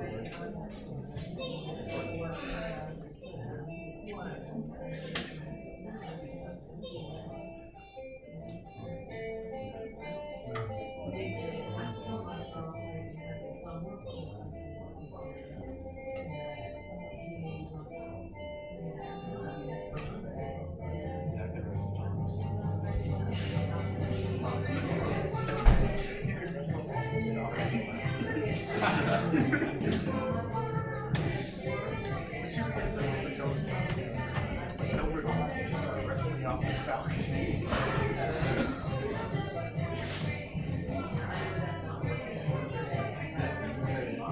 So we have a melee set that goes all the time. Every time I win a game, John has to throw me off the balcony and drag me back up. He keeps doing it until I kill him. It's that part of the skill. Oh, that'd be awesome. I feel like it's every time he takes a stop. Like he's like trying to stop gas. I don't know if I can handle losing off the balcony for like 2 or 3 times they have to be in the hospital. But if we had like a second, Until I get hurt. I don't think I'm gonna stop losing. that's true. Yesterday was like here. Was it Katie's? It's her birthday. We're hanging out with one of our friends. Talking about her friends coming around. She can crush your face in Mario Kart. She got there and I ended up winning. That was like, I must have my mouth was there.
I prithee, pretty youth, let me be better acquainted with thee. They say you are a melancholy fellow. I am so. I do love it better than laughing. It's a melancholy of mine own, compounded from many simples, extracted from many objects. It's the sundries contemplation of my travels that oft wraps me in rumination and a most humorous sadness. Traveler, I say you have great reason to be sad. I fear that you have sold your land to see other men's, and to have little, and to have seen much is to have poor hands and rich eyes. Yes, I have my experience. And your experience makes you sad. I would rather have a fool to make me merry than experience to make me sad. And to travel for it, too. Good day and happiness, fair Rosalind. Nay, fare thee well. God be with you and you. Talking blank verse, man. Farewell, Monsieur Traveler. Disable all the benefits of your own country, or I will scarce think you have swum in a gondola. How now, Orlando? Where have you been all this while? And you try such another trick? Come no more in my sight. Pardon me, Rosalind. Nay, and you be so tardy, never come within my sight. I would have been wooed of a snail. Of a snail? I of a snail. Oh. For though he comes slowly, he brings his house upon his head. A better joinder than you make a woman. Besides, he brings his destiny with him. And what's that? Why, horns, which such as you are fain to be beholden to your wives for. Oh. When he comes armed with fortune and prevents the slander of his wife. Oh, virtue is no horn maker, and my Rosalind is virtuous. And I am your Rosalind. It pleases him to call you so, but he hath a Rosalind of a better leer than you. Come, woo me, woo me. I am in a holiday humor and like enough to consent. What would you when I were your very, very Rosalind? I would kiss before I spoke. No! Talk first, and then if you're gravelled for a lack of matter, you might take occasion to kiss. How if the kiss be denied? Then she puts you into entreaty, and there begins a new matter. Am not I your Rosalind? I would not have my right Rosalind of this mind, for I confess her frown might kill me. Well, by this hand, it would not kill a fly. But come, I am in a more coming on disposition. Ask what you will, I will grant it. Then love me, Rosalind. In faith I will. Fridays and Saturdays and all. Wilt thou have me? I am 20 such. What sayest thou? Are you not good? I hope so. Is it possible to want too much of a good thing? Come, sister, play the priest and marry us. Give me your hands, Orlando. What say you, sister? I cannot say those words. You must say, do you, Orlando? Go to, well, do you, Orlando, take this Rosalind for your wife? I will. I would win. Why now, as fast as she can marry us? Then you must say, I take thee, Rosalind, for wife. I take thee, Rosalind, for wife. I might ask your commission first, but I do take you, Orlando, for husband. Oh. After you had her, how long would you possess her? Oh, forever and a day. Oh, say a day without the ever. No, Orlando, no. Men are April when they woo, December when they wed. Maids are May when they are maids, but the sky changes when they are married. I will weep for nothing like Diana in the fountain, and that when thou art inclined to be married. And I will laugh like a hyacinth in that when thou art inclined to sleep. But will my Rosalind do so? By my faith, she will do as I do. Oh, but she is wise. Or else she could not have the wit enough to do this. If you shut the door on a woman's wit, pull out the casement. Stop that, twill out the keyhole. Stop that, will with the smoke out the chimney. Oh, a man that had a wife with such a wit, he might say, wit, win a wilt. Aye, keep that check until you meet your wife on her way to your neighbor's bed. How wit? What wit could wit have to excuse that? Why, to say that she came to seek you there. Ah! You will never have her without her answer, unless you take her without her tongue. For these 2 hours, Rosalind, I must leave thee. Oh, no, I cannot lack thee 2 hours. I must attend the Duke at dinner. By 2 o'clock, I will be with thee again. Fine, go your ways, go your ways. I knew what you would prove. My friends told me as much, and I knew it as well. That flattering tongue of yours won me. Well, but 'tis but one away, and alas, come death. 2 o'clock is your hour? Aye, fair Rosalind. By my faith, and in good earnest, and God so mended, and all other oaths that are not dangerous, if you break one jot of your promise, or come 1 minute behind your hour, I will think you the most pathetical lover and the most hollow break promise, and therefore beware my censure and keep your promise. No less religion than if thou wert indeed my Rosalind. And so adieu. Time is the old justice that examines all things. Let time try. Adieu. You have simply misused our sex in your love parade. Shall we take your doublet and hoses, put them over your head, and show the world what the bird hath done to her nest? Oh, cuz, my pretty little cuz. You do not know how deeply I am in love.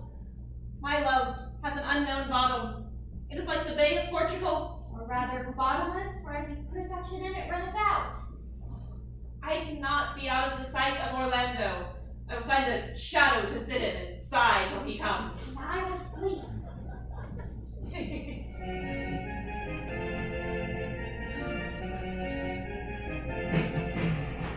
Is it not 2 o'clock? And here much Orlando. Oh, by your troubled brain. He had taken his bow and arrows and found somewhere to sleep. Oh, but look, who doth come here? My errand is to you, fair youth. My gentle Phoebe did bid me give you this. I know not the contents, but as I guess, by the stern brow and waspish action which she did use as she was writing of it, it bears an angry tenor. Pardon me, I am but as a guiltless messenger. Patience herself would scoff at this and play the swaggerer. She says that I am not fair, that I lack manners. She calls me proud, and says that she could not love me were man as rare as a phoenix. How's my little life? Her love is not the hare that I do hunt. Why does she write so to me? Well, shepherd, well, this is your own device. No, I protest, I know not the contents. Phoebe did write it. You've been turned to the extremities of love. I say she never did write such a thing. 'Tis a man's invention and his hand. Sure it is hers. She Phoebes me. Mark how the tyrant writes. Art thou God to a shepherd turned, that a maiden's heart hath burned? Can a woman rail thus? Call you this railing?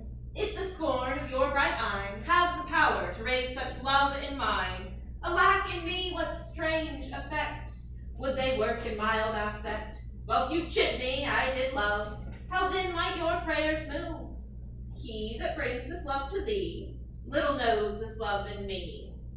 And by him, seal up thy mind, whether that of youth and kind, you will that faithful offer take of me and all that I can make, or else by him my love deny, and then I'll study how to die.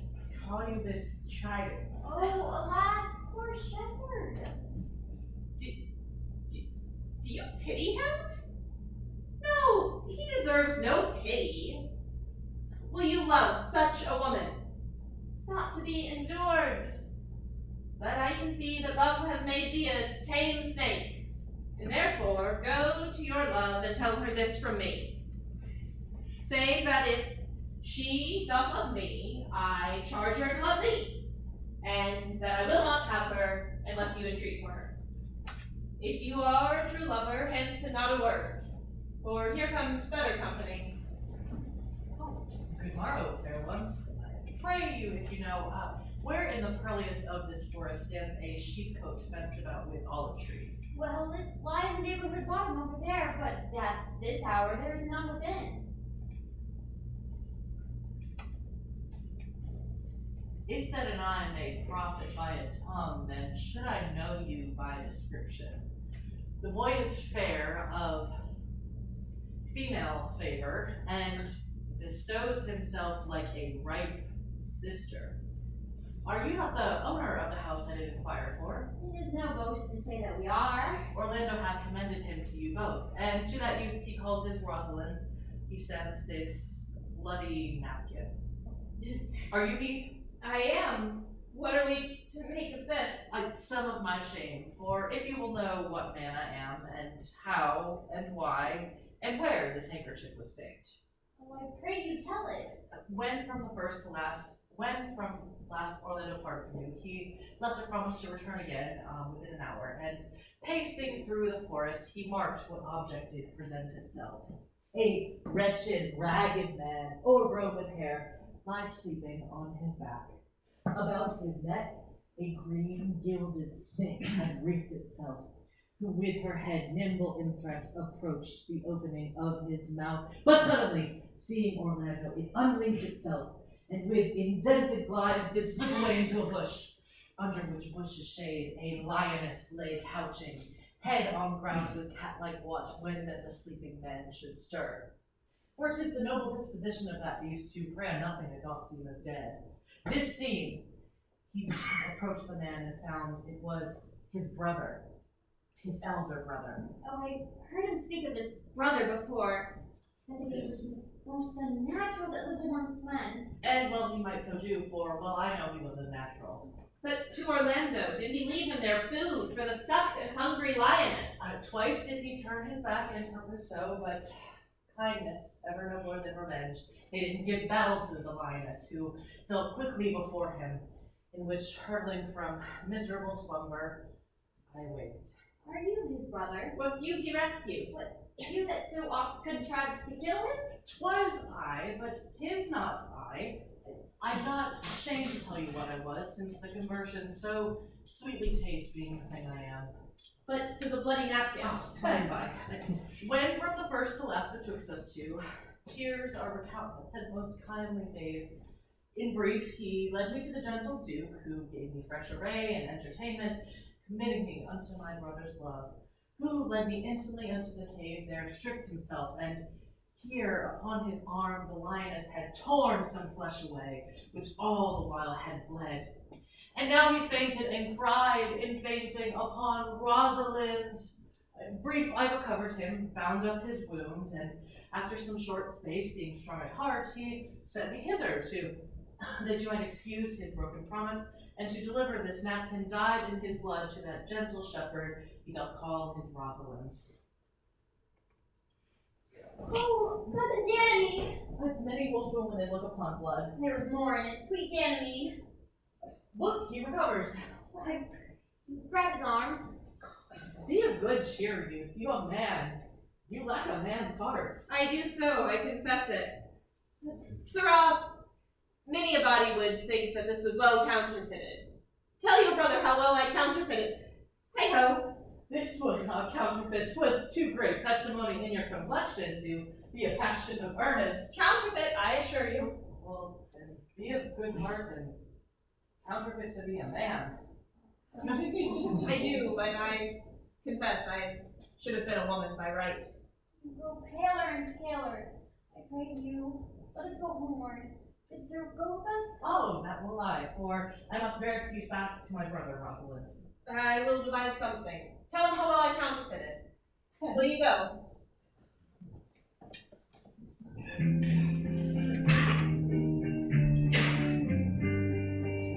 Patience, Audrey. We shall find a time, Audrey. Faith, the priest was good enough for all the old gentlemen saying. A most wicked Sir Oliver, Audrey. A most vile Martist. But, Audrey, there is a youth in this forest lays claim to you. I know who 'tis. He hath no claim to me in all the world. Here comes the man you need. It is meat and drink to me to see a clown. By my troth, we that have good wits have much to answer for. Good evening, Audrey. God, you good even, William. And good evening to you, sir. Good even, gentle friend. Cover thy head, cover thy head. Nay, prithee, be covered. How old are you, friend? 20 and 5, sir. A ripe age. Is thy name William? William, sir. Fair name. Was born in the forest? Aye, sir. Thank God. Thank God, a good answer. Art thou rich? Faith, sir, so-so. So-so, good, very good, very excellent, good. And yet it is not, it is but so-so. Art thou wise?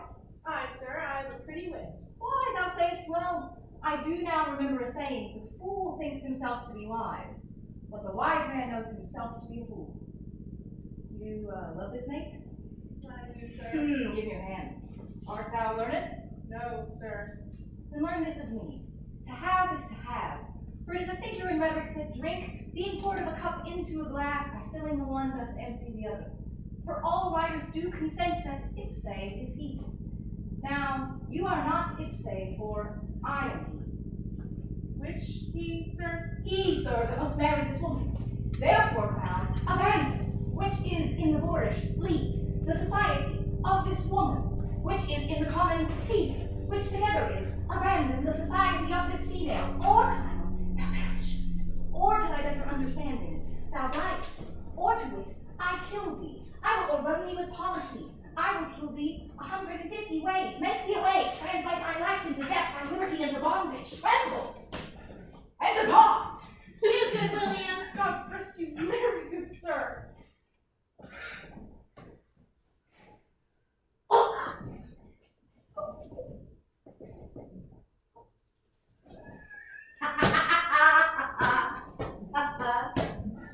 Tomorrow is the joyful day. Tomorrow we shall be married. I do desire it with all my heart, and I hope it is no dishonest desire to be a woman of the world. Our master and mistress seeks you. Come, away. Trip, Audrey. I tend. Oh.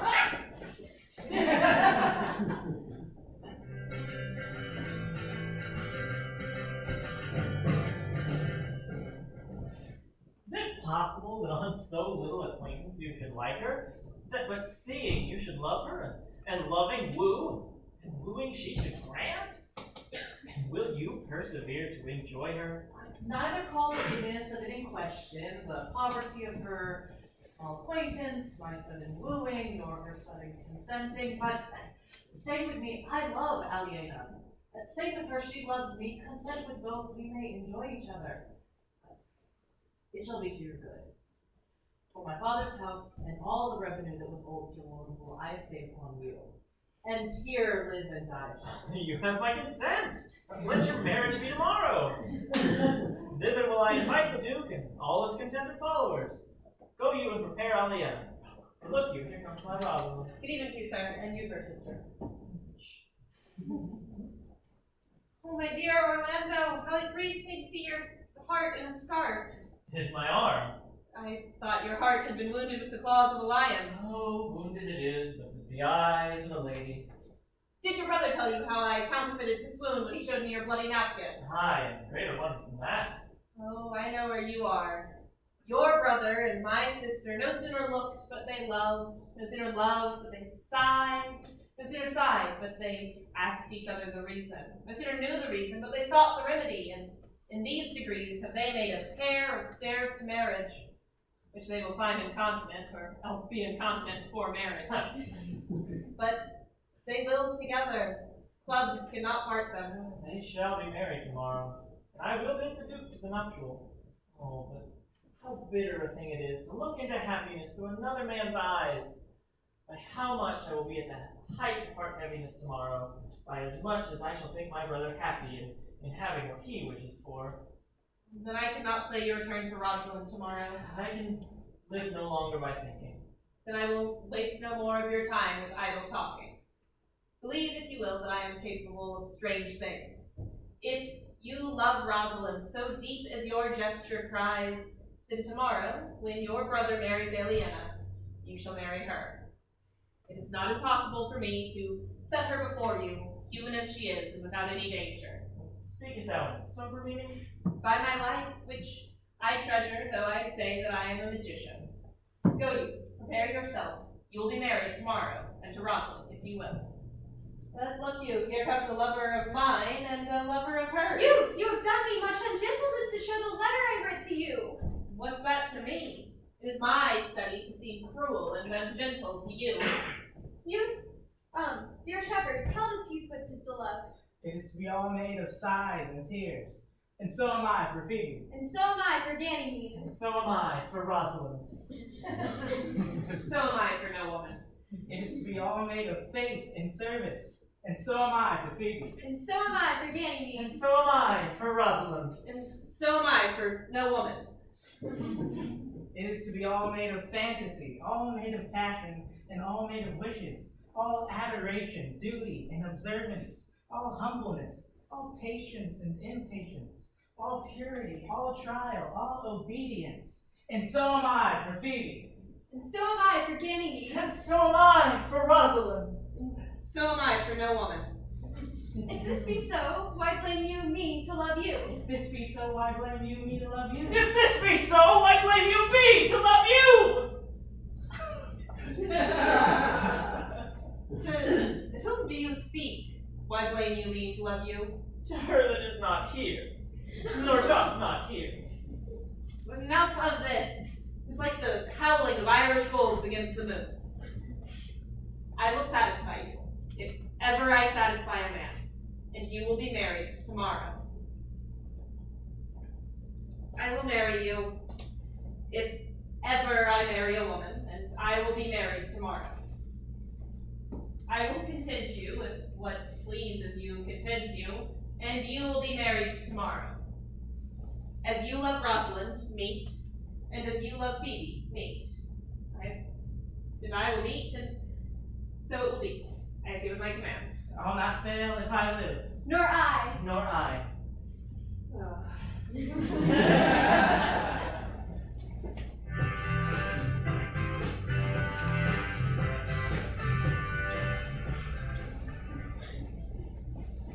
That's unbelievable, man. This boy can do all that he has promised. I sometimes believe, and sometimes do not. Like those that fear they hope, and know they fear. Sir, you say that if I bring Rosalind here, you will bestow her on this Orlando? Now would I had I kingdoms to give with her.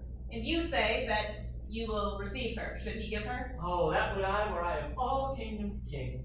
You say that you will marry me if I be willing. That would I, should I die the hour after. But should you refuse me to wed this faithful shepherd here? So is the bargain. You say that you will marry her should she refuse me. Though to have her and death were both one thing. Keep you your promise, O Duke, to give your daughter. Keep you yours, Orlando, to take her. Keep you your promise, Phoebe, to wed me, or else refusing me, to wed this shepherd here. Keep you yours, Sylvius, to wed her, should she refuse me. And hence I go, to make all this matter even. I do remember in this shepherd boy some lively touches of my daughter's favor. You know, my lord, the first time I ever laid eyes on him, methought he was a brother to your daughter. Why, there must be another flood toward, for here's a couple headed towards an ark. A pair of strange beasts, which in all tongues are called fools. Salutation and greeting to you all. Here's the motley-minded gentleman which I oft met in the forest. He swears he has been a courtier. If any man doubt that, let him put me to my purgation. I have trod a measure. I have flattered a lady. I have been smooth with my friend, politic with mine enemy. I have found 4 quarrels, and like to have taken up one. Ooh, how was it taken up? Faith, we met, and found the quarrel was upon the 7th cause. Ooh, how the 7th cause? Good my lord, like this fellow. I like him very much. On my faith, he is very swift and sententious. What for the 7th cause? How did you find the quarrel on the 7th cause? Upon a lie, 7 times removed. Bear your body more seeming on. As thus, sir, I did dislike the cut of a certain courtier's beard. He sent me word that if I said it was not well cut, he was in the mind it was. This is called the retort courteous. If again it was not well cut, he would say he was in the mind that he cut it to please himself. And this is called the quip modest. If again it is not well cut, he would disable my judgment. This is called the reply churlish. If again it was not well cut, he would say, I spake not true. This is called the reproof valiant. If again it is not well cut, he would say I lied. This is called the counter-check quarrelsome. And so too, the lie circumstantial and the lie direct. How off did you say his beard was not well cut? Oh, I durst go no further than the lie circumstantial, nor he durst not give me the lie direct. And so we measured swords and parted. But can you, in order now, name the degrees of the lie? Oh, sir, we quarrel by the book in print, and as you have books for good manners, so I will name you the degrees. The first, the retort courteous. The second, the quip modest. The third, the reply churlish. The fourth, the reproof valiant. The fifth, the counter-check quarrelsome. And the sixth, the lie circumstantial, and the seventh, the lie direct. All of these you may avoid, but the lie direct, and that you can avoid too with an if. I remember once when 7 justices were taken up of a quarrel, but when they were met of themselves, one of them thought but of an if, as if you said so, then I said so. And so they shook hands and parted brothers. Your if is a virtuous peacemaker. There's much virtue in if. Is this not a rare fellow? He's good at everything. And yet a fool. He uses his folly like a stalking horse, and under the presentation of that, he shoots his wit.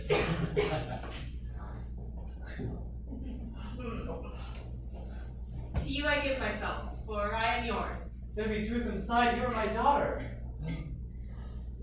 To you I give myself, for I am yours. If there be truth in sight, you are my Rosalind. If sight and shape be true, why then, my love is you. I will have no father if you be not he, nor husband if you be not he. You and you, no cross shall part. You and I are heart and heart.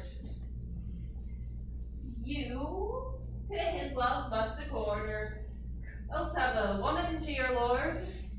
You and you are sure together as winter and foul weather.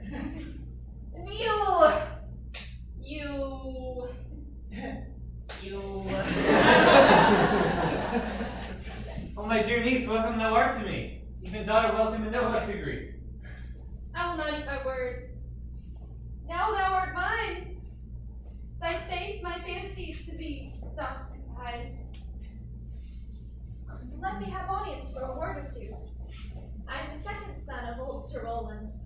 Duke Frederick, hearing how men of great worth would resort to this forest, addressed a mighty power which were on foot. Into the skirts of this wild wood he came, where meeting with an old religious man was converted. His crown bequeathing to his banished brother, and restoring to them the lands that were with him banished. This to be true, I do engage my life. Welcome, young man. Thou offers fairly to thy brother's wedding, to one his lands withheld, and to the other land itself at large, opponent to dukedom. First, in this forest, let us do those ends that here were well begun and well begot. And after every of this happy number, who have endured true days and nights with us, shall share the good of our return and fortune. Meantime, forget this newfound dignity, and fall into our rustic revelry. And you brides and bridegrooms all, with measure keep in joy, to the measure's fall.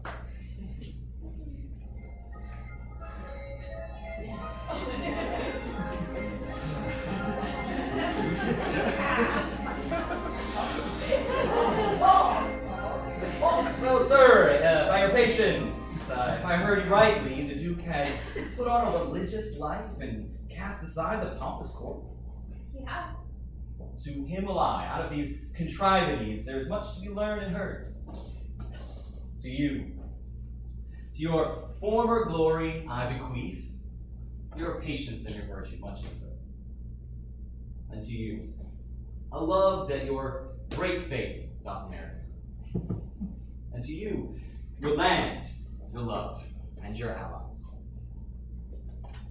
And to you, a long and well-deserved bit. And to you, to your wrangling. For this voyage is for 2 months, Victor. At most. And so to you, all your pleasures I am for other than for dancing measures. Stay, Duke, please stay. To see no pastime I, what you would have I would learn at your abandoned kingdom. Proceed, proceed. We shall begin these rites as we do trust our land in true delights.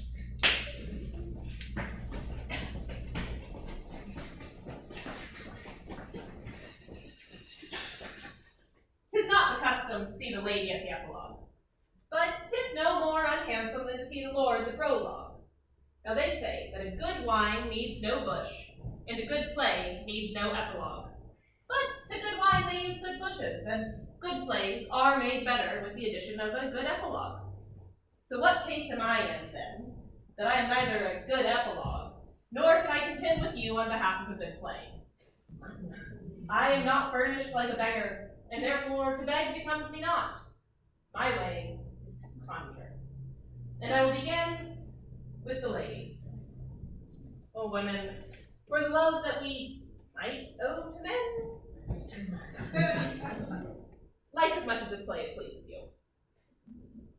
And men, for the love that we owe to women, which I can tell by your simpering none of you hates them, I hope that between you and the ladies the play may please.